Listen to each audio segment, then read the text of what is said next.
আমি ঘুম থেকে মানে ঘুমিয়েছিলাম, একটা ফোনে এলো যে অরিন্দম ওর ওয়াইফকে মার্ডার করে ফেলেছে। এবার আমি তড়িঘড়ি করে উঠে আমি এইখানে এসে দেখি থানা ঢুকছে। এবার বড়বাবুকে নিয়ে যেয়ে দেখি, এবার সেই বডিটা ওর ভাই নিয়ে গেল আমাদের উপরে। নিয়ে যাওয়ার পরে দেখি ঘরের ভিতরে সেই লাশটা বিছনায় একদম বালিশে যেভাবে শুয়ে থাকে মানুষ সেভাবে চিত হয়ে শুয়ে রয়েছে, আর গলায় চাকুর পড়ছে, চাকু দিয়ে পুচিয়েছে।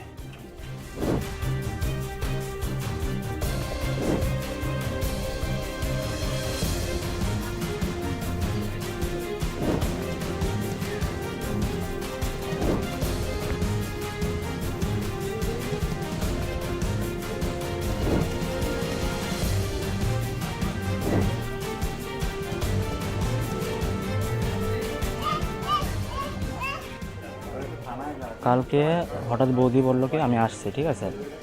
তা এখন দাদা বললো কি ঠিক আছে তো নিতে যাচ্ছি। দাদা বাইকে করে নিয়ে আসলো, রাতে 9টার মধ্যে পৌঁছে গেলো বাড়ি, ঠিক আছে আমাদের। তারপর দিব্যি বৌদি মানে দাদার সঙ্গে বিয়ে হয়েছিল কতদিন? বিয়ে হয়েছে প্রায় 2 বছর, কিন্তু 8 মাস হয়েছে গন্ডল টন্ডল হওয়ার কারণে থাকে না, বাপের বাড়ি থাকে। এখানে থাকে না? এখানে থাকে না, বাপের বাড়ি থাকে। 8 মাস হয়েছে। আজকে সকালে কি? আসলে সকালে আমরা দেখি দাদা এরকম আসে বলছে হঠাৎ যে শিগগিরই তোরা আমার কথা শোন, যে আমার হাতে অন্যায় কাজ হয়েছে, বৌদিকে আমি মেরে ফেলেছি রাগের চোটে। কি দিয়ে মেরেছে? ছুরি দিয়ে। কোথায়?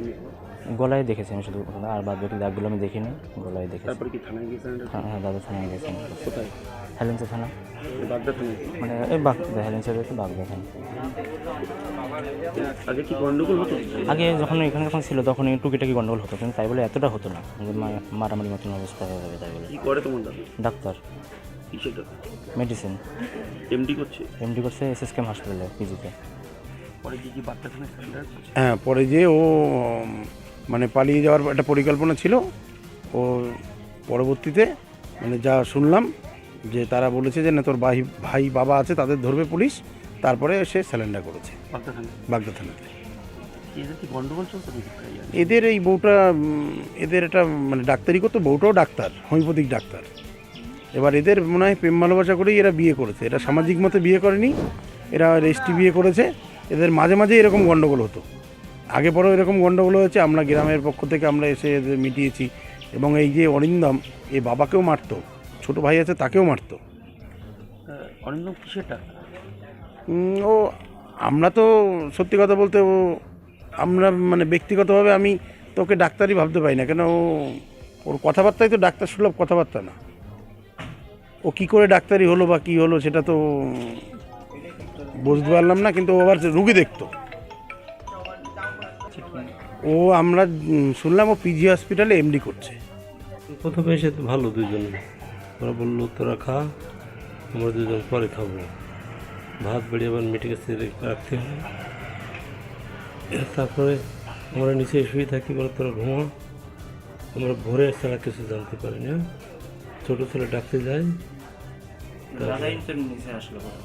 নিচে আসতো, নিচে এসে ওরে জানালো, এবার আমার জানালো। কি জানালো? বলছে এরকম আমার রান্নাঘরতে চাকু নিয়ে ওর গোলা এতটা কাটছে, ওর আগে ওর বেশি কেটে গেছে আর কি।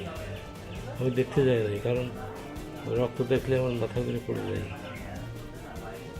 মানুষ আগে পরে কি বৌমার সঙ্গে এরকম গন্ডগোল হতো? বৌমা ছেলেরা আমি বলতাম যে বৌমার সাথে গোলমাল করার দরকার নাই, ছেলেরা মারিয়া খাট থেকে মাটিতে ফেলে দিত। তখন ছেলে এসে আমার কাম দেয়, বাবা আমার কি মারতে মারা যাচ্ছে, তো আমার মারি ফেলবো, আমি খালি গোলা ধরে নিয়ে মরি, বৌমার অত্যাচারে। তাই আমি বললাম না, আমি যে বললাম বৌমা আগে সে ওর বাড়ি, সেই জায়গায় বসে তুমি এরকম পারো।